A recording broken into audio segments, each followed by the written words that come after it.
Goeiedag, ek groet jou in die kosbare naam van Jesus Christus. Daar is dae in 'n mens se lewe wanneer dit voel asof die geveg sonder waarskuwing by jou voordeur kom aanklop. Jy word wakker en voordat jy jou oë uitvee, is daar druk, vrese en gedagtes van bekommernis wat wag om jou te groet. God het geweet jy sou dae soos hierdie hê, en daarom het hy jou die volle wapenrusting gegee. Nie denkbeeldige wapenrusting nie, nie dekoratiewe wapenrusting nie, ware geestelike beskerming.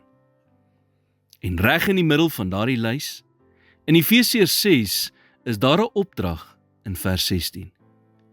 Behalwe dit alles, neem die skild van die geloof op, waarmee hulle al die vuurige pyle van die bose sal kan uitblus.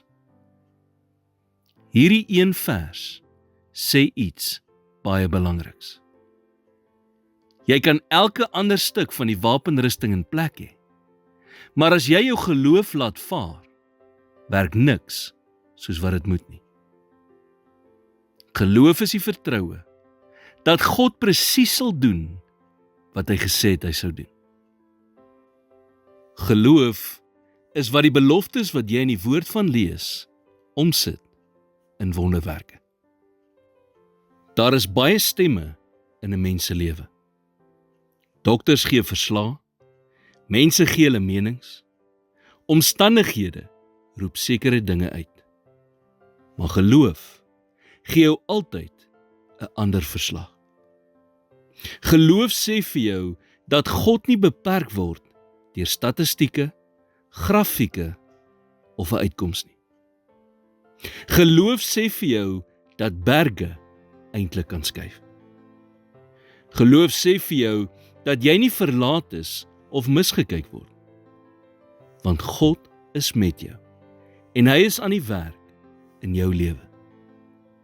Die woord sê dat jy God nie sonder geloof kan behaag nie. Dit beteken nie dat hy moeilik is om te behaag nie. Dit beteken net dat hy reageer op jou vertroue in hom. Jesus het gesê, al wat jy nodig het, is geloof soos 'n mosterdsaadjie. Die geheim lê dus nie in die grootte van jou geloof nie, maar in die grootte van jou God, in wie jy daardie mosterdsaad geloof sit. Net soos wat elke oorlogstryd in die geskiedenis 'n skild vereis het vir beskerming, vereis elke geestelike stryd wat jy in die gesig staar, geloof wat hoog opgelig moet word. Wanneer die vuurige pyle van vrees en twyfel na jou kant toe kom, lig jou geloof hoog op en staan vas.